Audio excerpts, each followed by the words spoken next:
मेरा नाम सैयद जाफ़र हुसैन। मैं अहले स्कूल में हिंदी का अध्यापक हूँ। आज अपन इंटर सेकेंड ईयर के बिहारी के दोहे इसके बारे में जानकारी लेंगे। पहले कवि परिचय। रीतिकाल के सुप्रसिद्ध कवि बिहारी लाल का जन्म लगभग सन 1630 ईस्वी के आसपास ग्वालियर के पास बसुआ गोविंदपुर गांव में हुआ। इन्हों रीतिकाल के हैं और बहुत प्रसिद्ध कवि हैं। इनका जन्म 1603 के आसपास लगभग करीब आसपास ग्वालियर के पास, ग्वालियर है उसके पास बसुआ गोविंदपुर गांव में हुआ। इनके पिता का नाम केशव राय है। बिहारी जयपुर के राजा जयसिंह के दरबारी कवि थे। इनके पिताजी का नाम केशव राय है और इन्हों जयपुर के राजा जयसिंह के दरबारी के कवि थे। बिहारी रीतिकाल के प्रतिनिधि कवि थे। बिहारी क्या है, रीतिकाल के एक कवि थे। बिहारी ने अधिकांश श्रृंगारपक दोहे लिखे हैं। जो ये बिहारी लाल है ज़्यादा से ज़्यादा श्रृंगार पर दोहे लिखे हैं।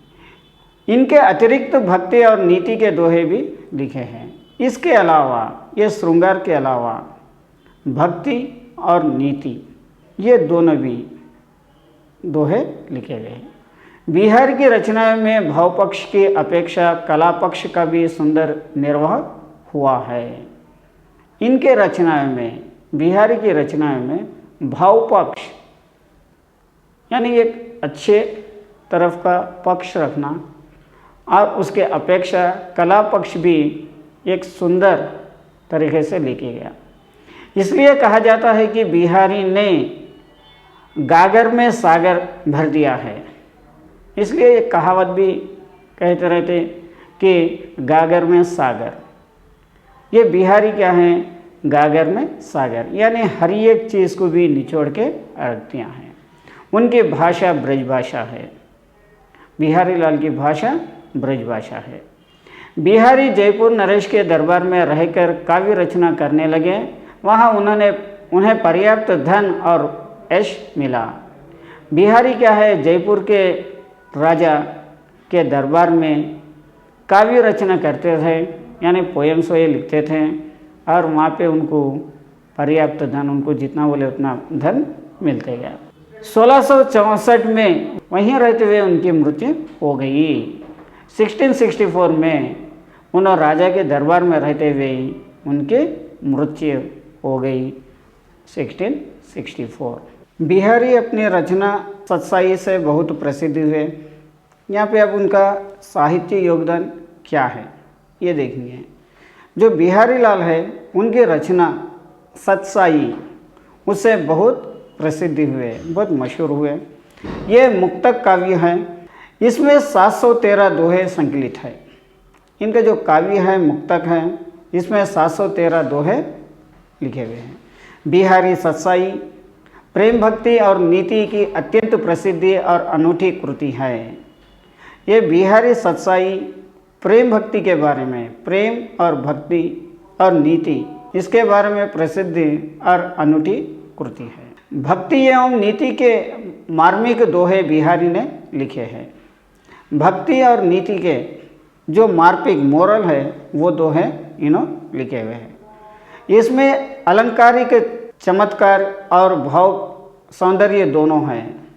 इसमें क्या है, अलंकार है और चमत्कार है और भाव है, उसमें सौंदर्य भी है। इसका एक एक दोहा हिंदी साहित्य का एक एक अनमोल रत्न माना जाता है। इनके जो हिंदी के दोहे हैं साहित्य में एक एक हीरे के वैसे, अनमोल हीरों के वैसे से माने जाते हैं। बिहारी अपने संक्षिप्त वर्णन में और नपे तुले शब्दों के प्रयोग के लिए अत्यंत प्रसिद्ध है। इनको असल में ले लिया गया तो इन्हों क्या है, नए नए शब्दों का इसमें इस्तेमाल किया जाता। शब्दों को मांझने, चमकाने, मोड़ने और संवारने की कला में बिहारी सिद्धहस्त है।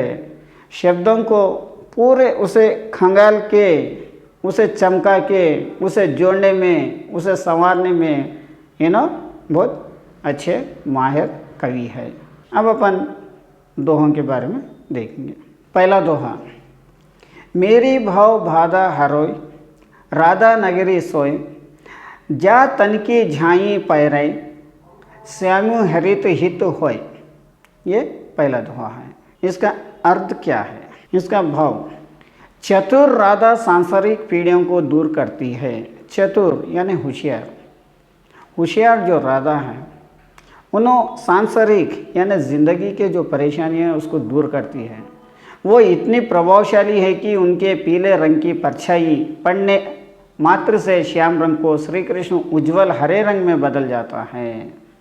वो इतनी प्रभावशाली है कि उनके पीले रंग की छाया परछाई पड़ने से श्याम रंग के श्री कृष्ण, जो उदय कलर के श्याम कलर के श्री कृष्ण हैं, वो उज्जवल रंग में बदल जाते हैं। अब दूसरा दोहा देखिए, बड़े न हो जाए जुन्नू बीनू विरत बड़ाई पाई, कहत चतुरे सौ कनको गहनों गड़ायों न जाए। ये दूसरा दोहा है। इसका अर्थ क्या है? इसका भाव देखिए, बिना गुणों के केवल कोरी प्रशंसा से भरी हुई बड़ाई प्राप्त करके कोई भी आदमी बड़ा नहीं हो सकता। बिना गुणों के, बिना अच्छे गुणों के, अच्छे लक्षण के, अच्छे कैरेक्टर के, केवल कोरी प्रशंसा, खाली सफ़ेद कोरी यानी खाली खाली प्रशंसा करने से कोई भी, ये प्रशंसा प्राप्त करने से कोई भी आदमी बड़ा नहीं हो सकता। जैसे धतुरे का एक नाम कनक भी है और सोने का भी कनक कहते हैं, वैसे कनक, ये कनक को एग्जाम्पल ले लेंगे अपन, तो यहाँ पे धतुरा भी एक कनक है और सोना भी एक कनक है। तो धतुरे को कनक कहने से उससे आभूषण नहीं बना जा सकते। अगर से धतुरे की बीज को ले लेके ये आभूषण है यानी ये ज्वेलरी है बोल के उसको अपन कुछ ज्वेलरी बनाने के लिए, ये एक गहना है बोल के सोच के अपन उसे एक ज्वेलरी बनाने के लिए नहीं जा सकते, क्योंकि कनक कनक ही है, सोना सोना ही है। धीरक सांस न लेहु दुख सुख साई ही ना भूल, दही दही क्यों करता है दही दही से सुख कबूल। ये तीसरा दोहा है।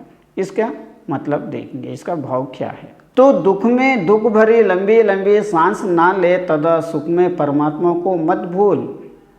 तो दुख में रहे वक्त दुख से भरी हुई लंबी लंबी सांसें लेना ये सही नहीं है। परमात्मा को मत भूल। सुख के समय भी, सिर्फ दुख के समय लंबी लंबी सांस लेते वक्त तो परमात्मा को याद करता, वैसा नहीं, सुख में भी परमात्मा को याद कर। इस विपत्ति के आने पर है परमात्मा क्यों चिल्ला रहा है, इस परेशानी आए वक्त, इसके वक्त परमात्मा क्यों चिल्ला रहा है। परमात्मा ने तुझे सुख अथवा दुख दिया है, उसे सहर्ष स्वीकार कर। क्या है, इंसान को दुख और सुख दो भी परमात्मा यानी भगवान दिए हुआ है, उसे हम खुशी से स्वीकार करना है। अपने कहने सुख और दुख दो चीज़ें भी लगे हुए रहते, इसका मतलब ये है। अब चौथा दोहा देखेंगे। बसे बुराई जासु तन ताही कौ सन्मानु, भलाई भलाई कही छोड़िए खोटे ग्रह जपू दानु। ये चौथा दोहा है। इसका अर्थ देखेंगे। जिस व्यक्ति के हृदय में बुराई बसती है, अर्थात जो व्यक्ति दुष्ट होता है उसी का सम्मान होता है। जिस व्यक्ति के हृदय में, जो इंसान के दिल में बुराई बसे हुई रहती, यानी जो इंसान दुष्ट होता है उसी का सम्मान होता है। यथा अच्छे ग्रहों के लोग अच्छा कह कर छोड़ देते हैं और बुरे तथा कष्ट देने वाले ग्रहों के लिए जप किए जाते हैं, तथा दान दिए जाते हैं। इसका अर्थ क्या है?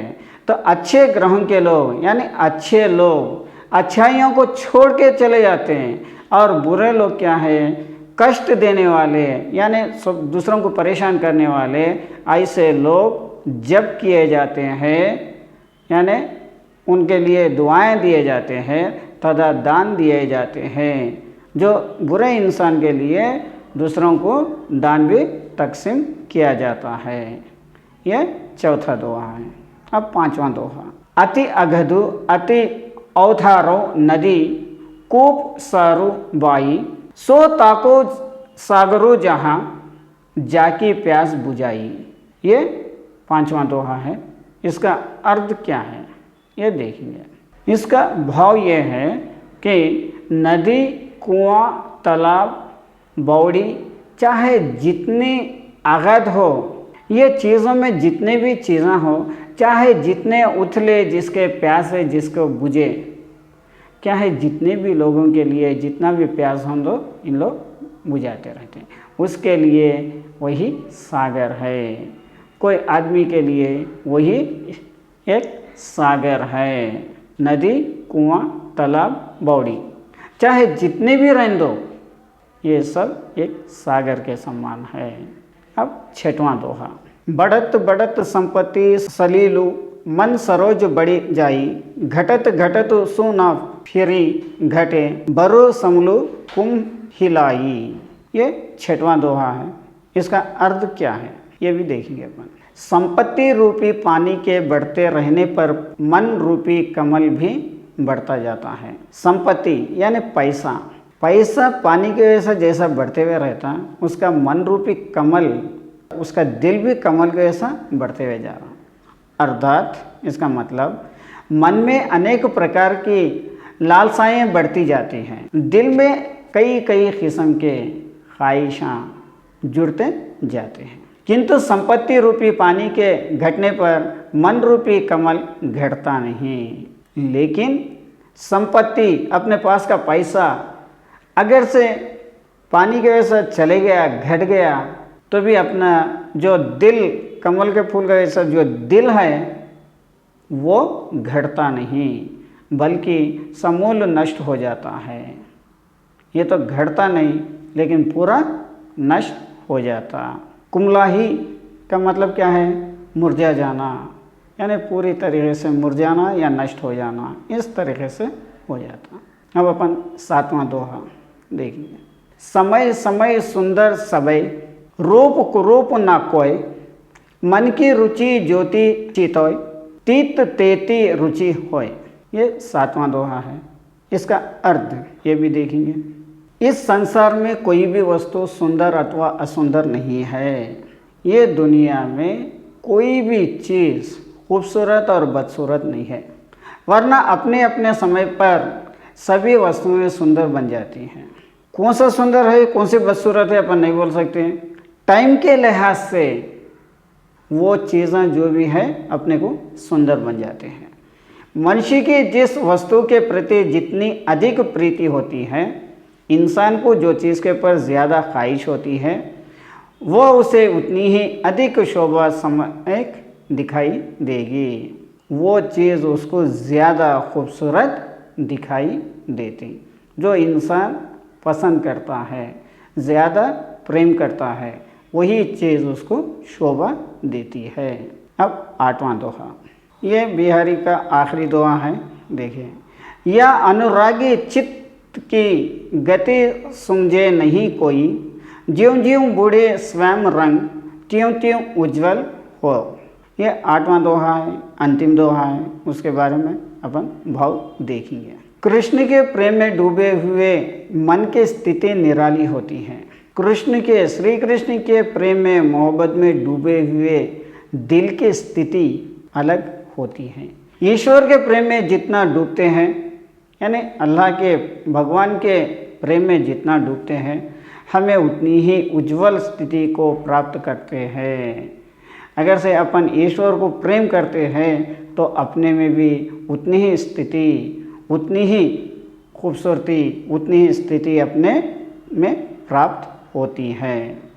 ये बिहारी के 8 दोहे हैं, इसके अर्थ ये थे। आज के लिए ये कविता समाप्त करेंगे।